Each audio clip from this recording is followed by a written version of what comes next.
బెంగళూరులో రేవ్ పార్టీపై పోలీసులు దాడి చేశారు. పార్టీకి హాజరైన తెలుగు నటీమణులు బడా బాబులను అరెస్టు చేశారు. బెంగళూరు ఒక ఫామ్ హౌస్లో బర్త్డే వేడుకల పేరుతో హైదరాబాద్ వాసి రేవ్ పార్టీని నిర్వహించారు. సమాచారం అందుకున్న పోలీసులు ఆ రేవ్ పార్టీపై దాడి చేసి కొందరిని అదుపులోకి తీసుకున్నారు.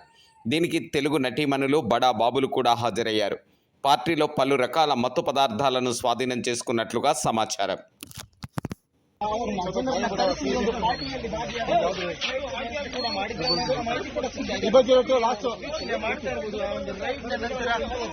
ಅವ್ರನ್ನ ಕರ್ತರುವಂತದ್ದು ರಾತ್ರಿ ತಡರಾತ್ರಿ ಒಂದು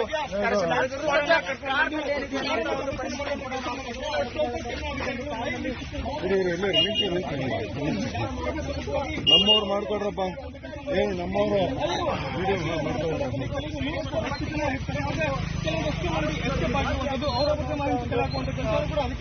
ನೋಡ್ತಾ ಇರಬಹುದು. ಈಗ ವಿಜುವಲ್ಸ್ ನಲ್ಲಿ ಅಧಿಕಾರಿಗಳು ಪರಿಶೀಲನೆ ಮಾಡ್ತಾ ಇರುವಂತಹ ದೃಶ್ಯಗಳು ಏನೇನಿದೆ ಕಾರ್ನಲ್ಲಿ ಅವರು ಕಳೆದ ಕೆಲವು ವರ್ಷಗಳಿಂದಲೂ ಕೂಡ ಬೆಂಗಳೂರಿನಲ್ಲಿ ಒಂದು ರೇವ್ ಪಾರ್ಟಿ ನಡೀತಾ ಇದೆ.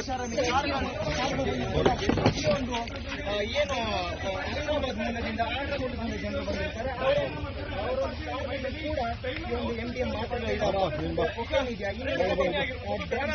ಇದಾವೆ.